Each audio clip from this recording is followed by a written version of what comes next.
ବନ୍ଧୁଗଣ, ଆମେ ସମସ୍ତେ ସଫଳ ହେବାକୁ ଚାହୁଁ, କିନ୍ତୁ ଆପଣମାନେ ଲକ୍ଷ୍ୟ କରିଛନ୍ତି କି ସମସ୍ତେ ଚେଷ୍ଟା କରନ୍ତି, କିନ୍ତୁ କିଛି ଲୋକ କେବେ ବି ସେମାନଙ୍କର ଲକ୍ଷ୍ୟ ହାସଲ କରନ୍ତି ନାହିଁ।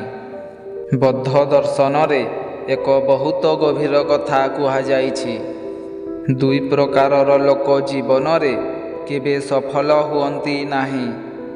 ଆଜି ମୁଁ ଆପଣଙ୍କୁ ବୁଦ୍ଧଙ୍କ ସମୟର ଏକ କାହାଣୀ କହିବି, ଯାହା କହିବ ଯେ ଏହି ଦୁଇ ବ୍ୟକ୍ତି କିଏ ଏବଂ ଆମେ ସେମାନଙ୍କଠାରୁ ନିଜକୁ କିପରି ରକ୍ଷା କରିପାରିବା। ବହୁଦିନ ପୂର୍ବେ ବୁଦ୍ଧ ତାଙ୍କ ଶିଷ୍ୟମାନଙ୍କ ସହିତ ଏକ ଗ୍ରାମକୁ ପ୍ରଚାର କରିବାକୁ ଆସିଥିଲେ। ଗ୍ରାମର ଲୋକମାନେ ଉତ୍ସାହରେ ପରିପୂର୍ଣ୍ଣ ଥିଲେ। ସେମାନେ ବୁଦ୍ଧଙ୍କଠାରୁ ଜୀବନ ଓ ସଫଳତାର ରହସ୍ୟ ଶୁଣିବାକୁ ଚାହୁଁଥିଲେ। ସଭା ଆରମ୍ଭ ହେଲା। ଜଣେ ଯୁବକ ହାତ ଉଠାଇ ପଚାରିଲା, ପ୍ରଭୁ, ଆମେ ସମସ୍ତେ କଠିନ ପରିଶ୍ରମ କରୁ, ଆମେ ସ୍ୱପ୍ନ ଦେଖୁ, ତଥାପି ଅନେକ ଲୋକ ଅସଫଳ ରହିଯାଆନ୍ତି। ସମସ୍ତଙ୍କୁ ସଫଳତା ନ ମିଳିବାର କାରଣ କ'ଣ? ବୁଦ୍ଧ ହସି କହିଲେ, ଶୁଣନ୍ତୁ, ଏହି ଦୁନିଆରେ ଦୁଇ ପ୍ରକାର ଲୋକ ଅଛନ୍ତି, ଯେଉଁମାନେ କେବେ ସଫଳ ହୁଅନ୍ତି ନାହିଁ।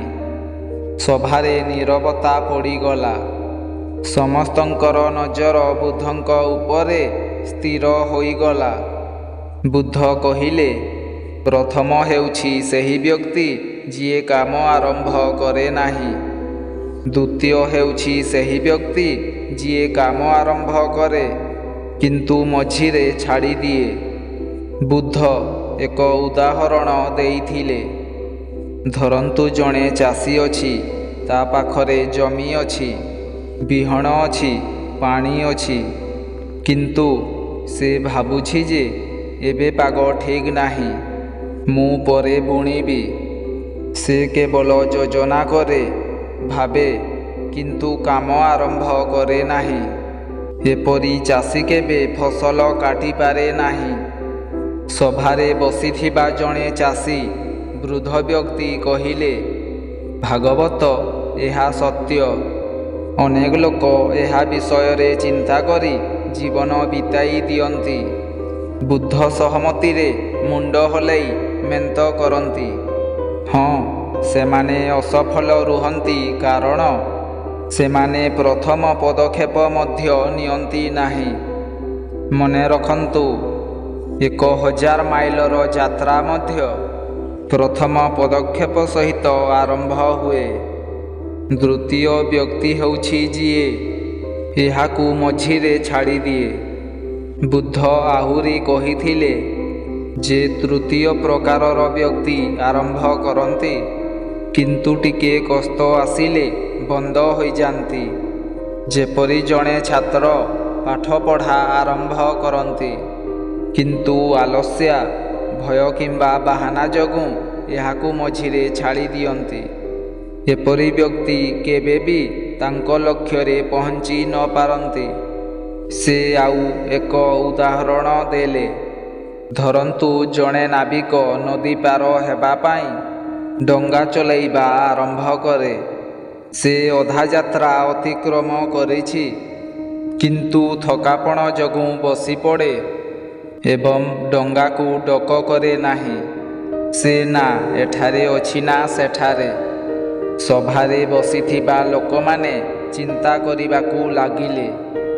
ସେମାନେ ଅନୁଭବ କଲେ ଯେ ବିଫଳତା ପ୍ରାୟତଃ ବାହ୍ୟ ପରିସ୍ଥିତିରୁ ନୁହେଁ, ବରଂ ଆଭ୍ୟନ୍ତରୀଣ ଅଭ୍ୟାସରୁ ଆସିଥାଏ। ବୁଦ୍ଧଙ୍କ ବାର୍ତ୍ତା ବୁଦ୍ଧ ଶେଷରେ କହିଥିଲେ ଯେ ଯଦି ତୁମେ ସଫଳ ହେବାକୁ ଚାହୁଁଛ, ତେବେ ଦୁଇଟି କାମ କରିବାକୁ ସଂକଳ୍ପ କର। ପ୍ରଥମତଃ, ସଠିକ୍ ସମୟ ପାଇଁ ଅପେକ୍ଷା କର ନାହିଁ, ଏବେ ଆରମ୍ଭ କର। ଦ୍ୱିତୀୟତଃ, ଥରେ ଆରମ୍ଭ କରିସାରିବା ପରେ ଯେତେ କଷ୍ଟକର ହେଉନା କାହିଁକି, ମଝିରେ ଅଟକି ଯାଅ ନାହିଁ। ସେ ହସି ହସି କହିଲେ, ଯେଉଁମାନେ ଶେଷ ପର୍ଯ୍ୟନ୍ତ ଯାଆନ୍ତି ସେମାନେ ହିଁ ସଫଳତା ପାଆନ୍ତି। ବନ୍ଧ ଯେତେ ଲମ୍ବା ହେଉନା କାହିଁକି, ସଭାରେ ବସିଥିବା ପ୍ରତ୍ୟେକ ବ୍ୟକ୍ତି ନିଜ ମନକୁ ସ୍ଥିର କରିଥିଲେ ଏବେ ସେମାନେ ସ୍ଥଗିତ ରହିବେ ନାହିଁ ଏବଂ ହାର ମାନିବେ ନାହିଁ। ବନ୍ଧୁଗଣ, ଏହି କାହାଣୀ ଆମକୁ ଶିଖାଏ ଯେ ପ୍ରାରମ୍ଭ ଏବଂ ନିରନ୍ତରତା ସର୍ବୋତ୍ତମ। ଏହା ହେଉଛି ସଫଳତାର ଚାବିକାଠି।